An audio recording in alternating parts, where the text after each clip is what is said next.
Pasteur Mathieu parle des disciples au Centre Réveil. Oui. Et il y a deux choses qui sont très importantes. Numéro un, pour être un disciple, il faut vouloir être un disciple. Pasteur Mathieu va parler aussi de l'importance de s'engager dans le processus.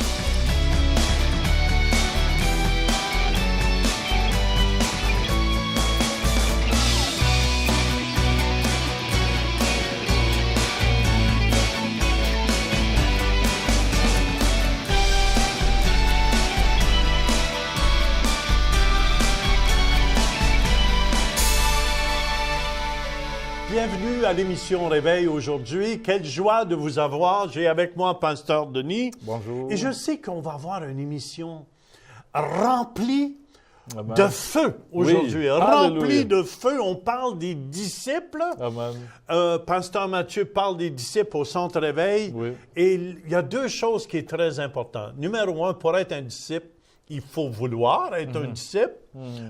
C'est vraiment un choix. Oui. Et Pasteur Mathieu va parler aussi de l'importance de s'engager dans le processus. Amen. Beaucoup veulent être des disciples, mais beaucoup ne veulent pas rien faire Oui. pour s'engager, Amen. étudier.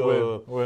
Toi, tu as étudié quand même la parole de Dieu. Écoute, beaucoup de gens veulent la connaissance, mais l'expérience, c'est vraiment... Ça prend du temps, ça prend le prix à payer. Il y a un prix à payer. Chaque étude, chaque chose que tu vas faire, il faut à la fin tu payes le prix avant de sortir. Moi, j'ai fini mon école biblique. J'ai honte un peu de le dire à l'âge de 44 ans.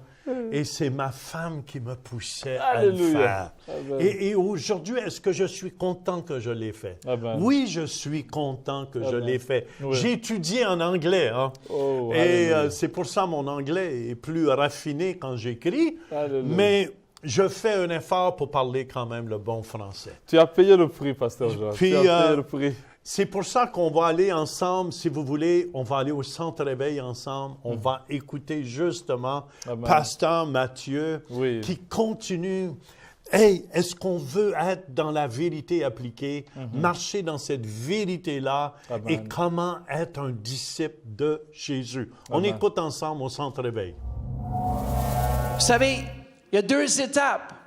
Le choix de suivre exige la confiance en lui.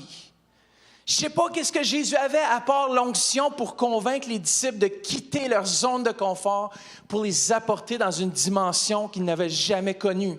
Imaginez-vous présenter ça à votre femme. Je lâche les filets, je lâche tout. Je ne sais même pas si j'ai eu le temps de le dire. Je lâche toutes les choses, puis je suis Christ. Il y a un prix à payer. Comment il y a un prix à payer pour faire la volonté de Dieu? Et il n'y a pas tout le monde qui sont prêts à le payer, le prix. Le prix pour vous, ça peut être d'être ridiculisé à l'école lorsque vous allez décider de suivre Christ.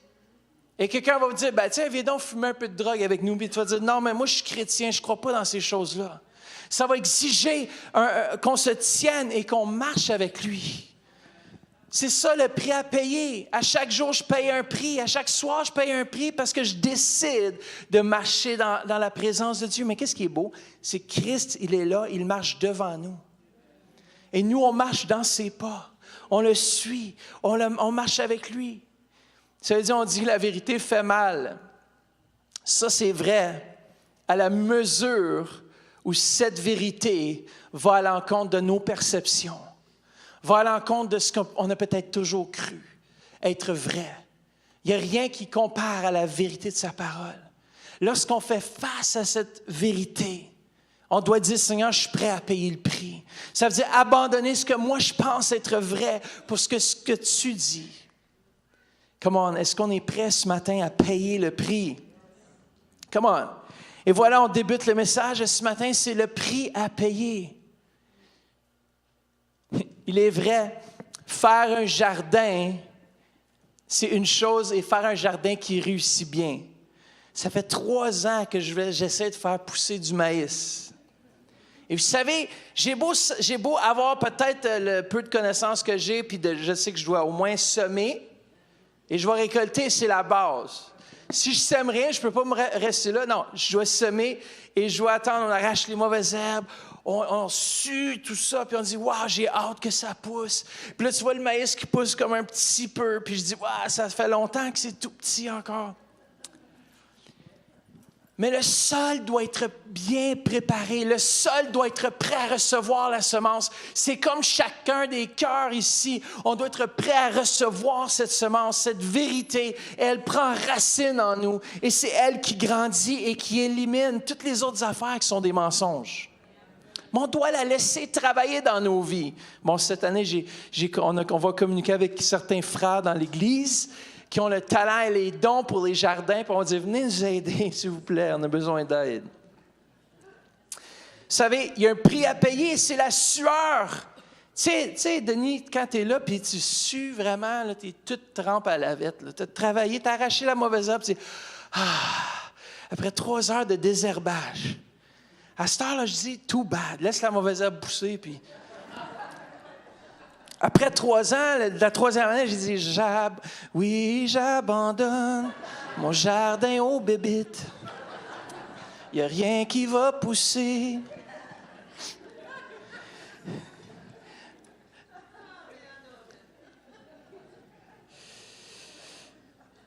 Mais c'est la même chose lorsqu'on fait face à cette vérité de la parole qui nous dit, sème, fais confiance à Dieu. Vous savez, il y en a qui sont juste contents. Moi, je ne suis pas content d'être juste dans la barque. Je dois essayer de marcher sur l'eau. Qu'est-ce que Dieu demande? Il dit, viens, marche.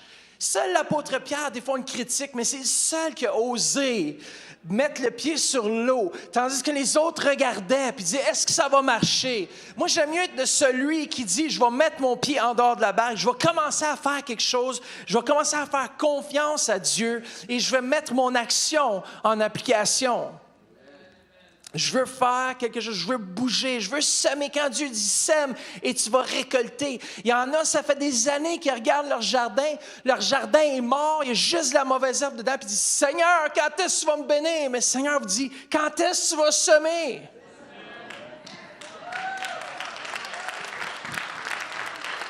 Moi, je ne suis pas prêt à rester assis en arrière puis dire, moi, je vais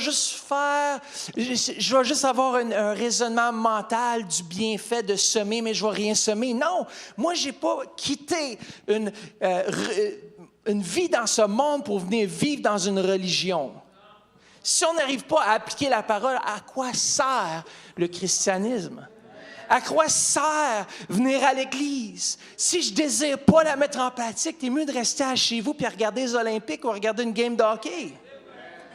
Si on vient ici, c'est parce qu'on a décidé qu'on veut appliquer. Vous savez déjà, le fait que vous êtes ici ce matin, le fait que vous êtes branché à la radio ce matin, c'est que vous avez décidé, j'ai plus à aller chercher. Je dois connaître plus de la parole de Dieu. Si vous êtes ici dans ce lieu, c'est que vous avez soif. Et c'est ma prière que votre soif puisse grandir. Je me rappelle, pendant des années, je suivais mon père sur la route. Pendant des années, j'étais allé à l'école de Rodney Howard-Browne, River Bible Institute, la première année qu'ils ont ouvert. C'était le feu. On faisait la louange 2 heures de temps. On faisait les dîmes et offrandes pendant 2 heures de temps. Puis on avait la parole après 2 heures de temps. C'était excessivement long. Et il y en a qui se plaignent, pasteur Jean-Claude, quand on dépasse, qu'on voit 7 minutes d'indîme des offrandes. Il y en a qui se plaignent. Peut-être le prochain service, on va faire 2 heures, ces dîmes des offrandes. Parce que si quelque chose vous énerve, c'est parce que vous n'arrivez pas à l'appliquer encore à 100%. Vous savez, j'ai fait un petit sondage auprès de mes leaders pour voir combien d'eux connaissaient la mission du Centre Éveil. Et j'étais surpris de dire, mais combien de fois je l'ai mentionné? Et de voir que nous, en tant qu'êtres humains, lorsqu'on commence à être écœuré d'entendre quelque chose, c'est qu'on commence juste à le saisir.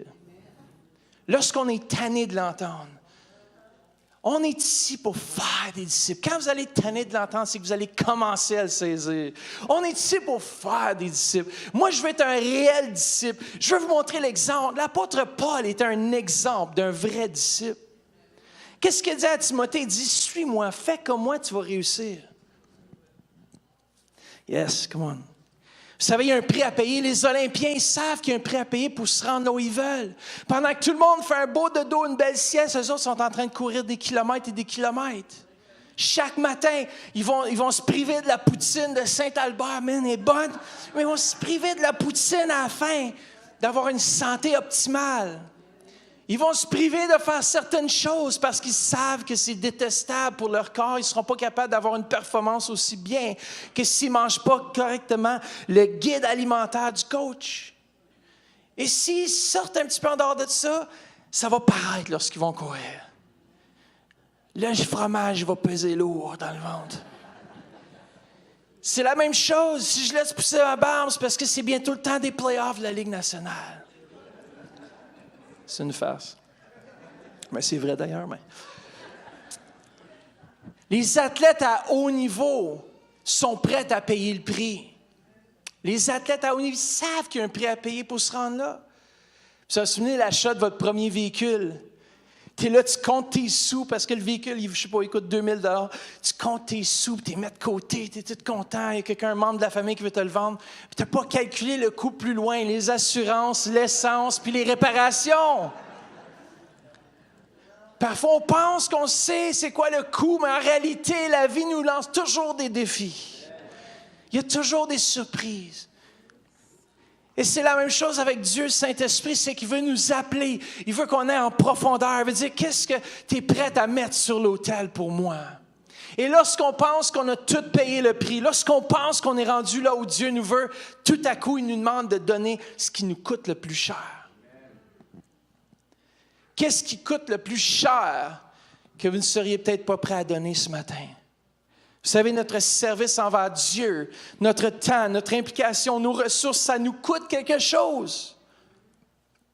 Notre condition spirituelle nous coûte quelque chose. Il y en a qui disent, moi, je vais juste venir à l'église les dimanches, les mardis, puis je vais être en feu pour Dieu, alléluia. Et moi, je peux vous dire, vous avez besoin de vous lever le matin, il y a un sacrifice à faire, il y a un prix à payer si vous voulez connaître Dieu intimement. Je parlais avec quelqu'un, puis il dit, je ne sais pas si Dieu m'aime ou si Dieu nous aime tous également. Écoutez bien, la seule différence, c'est qu'il y en a qui ont plus de faveur que d'autres. Pourquoi? Je crois que l'intimité avec Dieu nous fait trouver faveur partout où on va. La faveur de Dieu, ça peut augmenter sur ta vie. Et moi, je veux avoir la faveur quand je me présente pour je ne sais pas, n'importe quoi, si je veux me présenter pour acheter un véhicule. Ah, mais toi, je ne sais pas pourquoi, moi, t'as enlevé 5 000 $ sur l'auto. Ah, moi, je sais pourquoi, mais toi, tu ne le sais pas. C'est pas grave, j'avais écrit 5 000 off. Lorsqu'on se présente pour une maison, c'est à nous, personne d'autre peut la toucher. Pourquoi? Parce que nous sommes enfants de Dieu, on a la faveur. Les gens ne comprennent pas pourquoi. Votre agent d'immeuble ne comprend pas pourquoi. Même toi, tu comprends pourquoi. Parce que la faveur de Dieu sur ta vie. Comment? Moi, j'appelle que nous sommes une église remplie de la faveur de Dieu parce qu'on est prêt à payer le prix. Des fois, on s'attend à la faveur de Dieu sans un prix à payer. Une personne qui a payé le prix dans la parole de Dieu, c'est Abraham. Abraham a payé le prix. Et juste avant d'arriver à ça, on va juste lire ensemble Matthieu chapitre 16, versets 14 à 27. Matthieu chapitre 16, 14 à 27. Vous savez, le prix à payer est toujours proportionnel à l'appel que Dieu place sur votre vie. Et si Dieu place un appel, c'est qu'il vous donne la capacité de suivre cet appel. Si Dieu vous a appelé à faire quelque chose, peut-être que c'est un petit service, mais pour vous, le sacrifice à faire est aussi grand que celui qui va être peut-être l'orateur ou le pasteur. Pourquoi? Parce que Dieu nous demande de payer un prix. Chacun d'entre nous doit payer en quelque part, on doit payer quelque chose. Moi, je n'aime pas les entreprises qui nous disent « faites de l'argent, plein d'argent ». Ils vous montrent les magazines, des business pyramidales. Puis d'ailleurs, je veux juste dire, c'est interdit dans l'Église de partager puis d'essayer de vendre vos affaires. Si j'en pogne un, j'arrache ses cartes d'affaires. Pourquoi? Parce que, écoutez bien, il y en a qui disent « je crois pas dans le fait de faire de l'argent rapido presto. Oh, je m'embarquais dans toutes sortes d'entreprises. Faites-moi confiance. » J'ai eu la connaissance et aussi l'expérience. Vous savez, c'est genre de schéma pyramidal qui dit « va chercher comme 10 personnes puis t'es 7 ». Alors là, ils te font tout un gros scénario puis ils te montrent la photo du président CEO qui a un gros bateau puis une maison de 5 millions puis ils disent « ça, c'est toi ». Alors là, tu commences à rêver. Tu rêves, tu dis, hey, c'est facile, moi, demain matin, je signe toute ma famille. Le premier membre, tu arrives, tu dis, non, je ne suis pas intéressé. Il y a un prix à payer. Tu ne vas pas juste avoir des millions dans ton compte sans travailler, sans faire un effort, à moins que tu me prennes un héritage de mon oncle qui est hyper riche. Mais vous savez quoi, même les gens qui reçoivent des millions et des millions, il y a un prix à payer pour savoir le gérer. Puis si vous ne savez pas le gérer, mais vous allez tout perdre. Mais en tout cas, c'est pour rapport, là, on ne parle pas de loterie ou rien comme ça, là, ici. Matthieu chapitre 16, verset 24, ça dit « Puis parlant à tous ses disciples, Jésus ajouta, « Si quelqu'un veut être mon disciple et marcher avec moi, qu'il renonce à tous ses droits sur lui-même, qu'il se charge de sa croix. » La croix ici, c'est vraiment le symbole de la mort à soi-même. Écoutez, à l'époque, nous autres, on porte des belles petites croix, puis l'Église catholique est remplie de petites croix, des belles croix en bois, puis tout ça. Même moi, quand j'étais jeune, j'en avais une. Mais je ne pense pas qu'il y avait un Israélien ou un Romain qui portait une petite croix en bois sur lui. Vous savez pourquoi? Puis ça représentait la mort. Chaque personne qui allait se faire crucifier, si c'était criminel ou pas, devait porter sa croix au lieu d'exécution. Et je vous dis, ce n'était pas une belle chose. On en a fait une belle chose parce que Christ est mort à la croix. Il nous a libérés de toutes choses. Mais à l'époque, les Romains, là, c'était toute une affaire. Tu ne voulais pas te faire crucifier, c'était difficile. Et Christ l'a fait pour nous. Alors qu'il se charge de sa croix et qu'il la porte dans le sens à son lieu de mort. Il y a un cheminement à faire avec la croix, les choses que Dieu te demande de venir crucifier. Et ça, c'est aller jusqu'à toi-même sur l'autel. Quelles sont les choses qui nous empêchent d'avancer? Dieu va te demander, c'est ça que je veux. Christ a l'art de faire en sorte qu'il va chercher ce qu'il désire de nous et qu'il marche sur les traces de mes pas. Ceci veut dire que le sentier est déjà tracé. En effet, celui qui est préoccupé de sauver sa vie d'ici-bas perdra sa vie véritable. Mais celui qui acceptera de perdre sa vie ici-bas, par amour pour moi, trouvera la vraie vie. Souvent, le problème, c'est que des fois, on regarde ce que Dieu nous demande de faire, puis on se dit, c'est trop difficile. Mais je peux vous dire que si Dieu vous connaît plus que toute autre chose au monde, et vous savez, il y a souvent dans ma vie, lorsque Dieu a dit, tu arrêtes de faire ça, puis tu fais cela. Et ça ne faisait aucun sens à ma logique parce que je pensais être dans la bonne direction. Un exemple concret, c'est quand j'étais jeune, on avait un band. Et j'avais 3 guitares, j'avais un ampli qui valait 3000 pièces, puis j'avais tout l'équipement, j'avais 3 guitares, puis je voulais me lancer pour faire un band musical et tout ça. Puis Dieu, d'un jour à l'autre, il a dit, tu abandonnes ça. Ça, c'était mon Isaac. Et il a dit, si tu abandonnes pour moi ces choses-là que tu penses être justes, je vais t'en donner d'autres. Le jour va venir où est-ce que je vais intervenir dans ta vie. Et maintenant, je suis en train de terminer mon 2e chant que j'ai enregistré en studio. Et on dirait la réalité de cette parole est maintenant plus vraie que jamais. Mais si je n'avais pas été prêt à payer le prix à l'époque et de faire ce que Dieu me demandait de faire avec ce que moi je pensais être juste, peut-être je ne serais même pas rendu ici aujourd'hui. Lorsqu'on est prêt à payer le prix avec les choses que même peut-être votre ministère. Pasteur Denis, c'est un exemple concret. Il avait son propre ministère. Il n'avait pas besoin de venir ici s'agenouiller pendant 7 ans, nous servir comme il l'a fait. Il a décidé de porter sa croix et il a dit, je viens m'asseoir, je veux apprendre. Je veux te servir, pasteur. Je veux faire tout ce que tu vas me demander de faire. Je veux être à ton service. Il s'est humilié. Il est venu servir, même pendant que d'autres ne savaient pas ce qu'il faisait. Mais lui, il savait ce qu'il faisait. Il savait que Dieu l'appelait à faire ça et c'était pour lui une mort en sorte. Et regardez, aujourd'hui, il est rendu pasteur de la ville de Québec et je sais qu'il va avoir le succès. Pourquoi? Parce qu'il était capable de mettre côté, de mettre sur l'autel ce qui était le plus cher dans sa vie pour dire, je veux servir et faire la volonté de Dieu dans ma vie. Et combien d'entre nous, on est prêts à dire la même chose? Peu importe le coût, je veux te suivre. C'est beau le dire, mais quand Dieu nous demande de le faire, c'est une autre chose complètement différente. Il va toujours demander quelque chose qui coûte parce qu'il veut la première place. Vous savez, c'est quoi qui coûte? C'est ce qui est difficile à abandonner.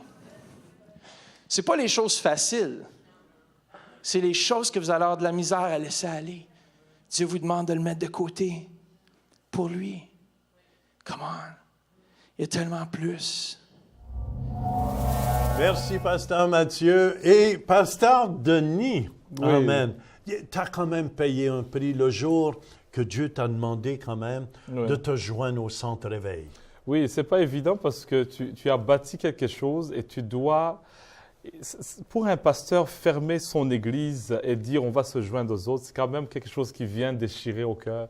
Peut-être il y a des pasteurs qui nous écoutent, qui ont fait l'œuvre et puis à un moment ils ont dû le laisser. Peut-être vous vous sentez un peu dans l'échec, mais ce n'est pas un échec. Il faut le prendre comme un temps, une période de Dieu, que Dieu veut vous enseigner quelque chose. Et je pense que un disciple, c'est quelqu'un qui, oui, doit avoir la connaissance, mais aussi l'expérience. Moi, venant d'Afrique, tu viens au Canada, tu as un peu de connaissance, mais le terrain, tu ne le connais pas. Tu n'as pas assez d'expérience. Tu fais ce que tu as appris dans un autre terrain, dans une autre culture. Et tu viens ici, tu veux essayer de faire la même chose, mais à un certain moment, tu vois que tu as besoin d'un mentor, de quelqu'un qui te montre le chemin, qui a déjà fait le parcours. Et c'est là où j'ai rencontré le prophète Charles Sweet qui m'a dit, écoute, tu as besoin d'un père. Là où tu es rendu, tu as besoin de quelqu'un qui a fait le chemin. Et c'est là, à Hawkesbury, je me rappelle où on était, dans cet hôtel-là, il a dit, voilà, suis cet homme. Et il m'a pointé avec vous, j'étais là, je disais OK. Donc, et de là, je vous ai connu et on a commencé à cheminer doucement. Et moi, je dois avouer, la première fois que je t'ai vu, mon cœur t'a aimé comme si tu étais mon fils. Amen, amen. La première fois, j'ai dit à Pasteur Mathieu, j'ai dit, j'aime ce jeune-là. J'aime ce jeune-là. Et Pasteur Denis, je peux dire, tu es un disciple modèle. Amen, amen. Parce que vous savez, c'est pas toujours facile de se faire reprendre. Les gens disent, oui, reprends-moi, mais après quand tu te fais reprendre pour ci, pour ça et tout ça. Il y a un prix à payer. il y a un prix à payer. C'est pas la fessée, mais il y a un prix. il y a un prix à payer.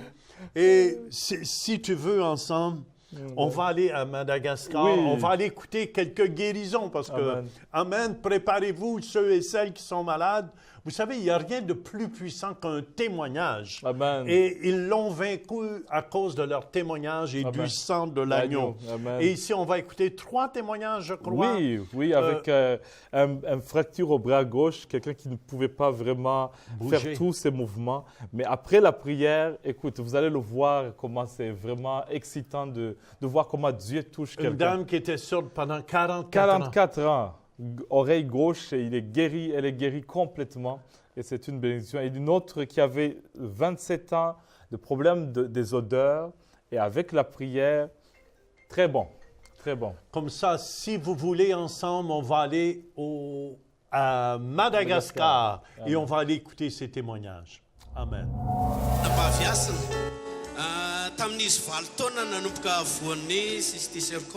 Donc à partir de l'âge de 8 ans, on a fait un diagnostic de cysticercose. Donc elle présentait donc des confusions, et non seulement des confusions, mais des pertes de connaissances. Donc à partir du moment où on a invité donc les gens de venir ici, ça a failli donc apparaître. Mais pendant la prière, c'est disparu. Alléluia! Alléluia! Remercie Jésus. Tu t'engages dans l'église à servir.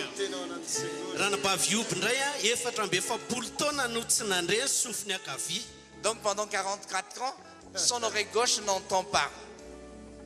Donc c'est la surdité de l'oreille gauche. La prière, elle a pu entendre. Alléluia! Alléluia!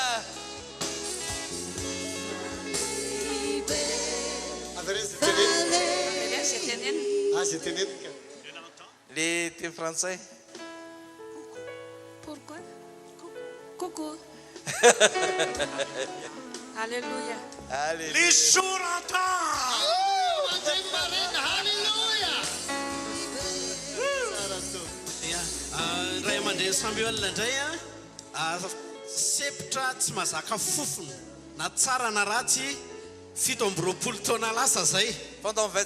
Pendant 25 ans, donc il ne supporte pas les odeurs, que ce soit de mauvaises odeurs ou de bonnes odeurs. Donc pendant la prière, donc il a senti donc une fraîcheur de tout son corps. dia vatikana fana be amin'izay ilay izy Après, rehefa avy c'est eo transformé en une chaleur. dia sokatra ny tratrany Et son dia thorax, tsy nanina azy mihitsy fa niaraka tamin'ny olona teo fa tsy sepotra tsony izy et ça ne lui fait rien donc d'être avec tout le monde qui était là. Il n'est plus essoufflé.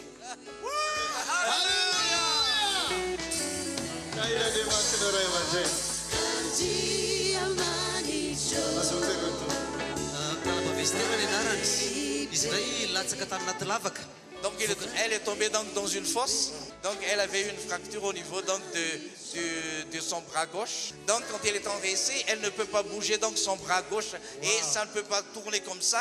Fa rehefa vita ny vavaka dia tsapany nisy herinidina tamin'ny vatany. Et après la prière, elle a senti une force qui est traversée donc son bras. Et elle peut bouger son bras, elle peut tourner aussi son bras. Toujours excitant d'entendre les témoignages parce que la foi vient de ce qu'on entend. Et des fois, on pense que nous sommes les seuls à traverser des moments durs, des maladies. Et tout d'un coup, tu entends ça. Et nous croyons que le même Dieu qui guérit à Madagascar, il est capable de vous guérir aussi. Aujourd'hui, on croit au miracle et nous sommes bénis d'entendre cela, que Dieu agit encore. Amen. Moi, Pasteur Denis, je t'invite, on va prier Amen. pour tous les gens qui sont à la maison présentement. Amen. Ceux qui ont mal à quelque part. Amen. Même faites un pas de foi, mettez votre main sur la télévision. Amen. Je vais demander à Pasteur Denis, on va se donner la Amen, main, amen, puis il va amen. prier pour vous. Alléluia. Amen. Alors Seigneur, on déclare la guérison complète, Seigneur, sur toute personne ce matin au nom de Jésus qui écoute son message, qui écoute ses témoignages et nous déclarons la victoire dans sa vie, que ce soit dans l'oreille, que ce soit dans les bras au nom de Jésus. Nous déclarons la guérison complète sur le dos, celui qui a mal au dos maintenant au nom de Jésus. On arrache ces douleurs au nom de Jésus. On déclare la grâce de Dieu, la visitation de Dieu, la guérison divine au nom de Jésus de Nazareth. Alléluia. Amen, amen, Merci amen, Seigneur. amen. Amen, amen. Amen. Bougez, faites ce que vous ne pouviez faire avant. Alléluia. Amen. Faites un pas de foi. Bougez. Amen. On vous demande de faire un pas de foi. Alléluia. Ceux qui avaient de la difficulté à ouvrir les bras, ouvrez les bras, Amen. les jambes, marchez. Amen. Faites un pas de foi. Jésus, le Tout-Puissant, Guéri. est vivant, Amen. guéri aujourd'hui. Il y a certaines personnes, vous allez ressentir une chaleur. Alléluia. C'est l'amour de Dieu pour vous. Amen. On vous dit, c'est tout le temps que nous avons. On vous dit à la prochaine Amen. et soyez bénis. Visitez le site web centrereveil.com pour participer à nos services en direct. Pour un don mensuel de 20 $ ou plus, vous pouvez faire vos dons en ligne avec Visa et Mastercard ou un chèque par la poste. Et nous apprécions votre soutien. Où on va parler comment être un disciple. On va voir quelques guérisons aussi des gens qui ne pouvaient pas sentir du tout. Oui. Et soudainement, Dieu leur a Amen. ouvert pour Oui. qu'ils puissent sentir. Oui. Et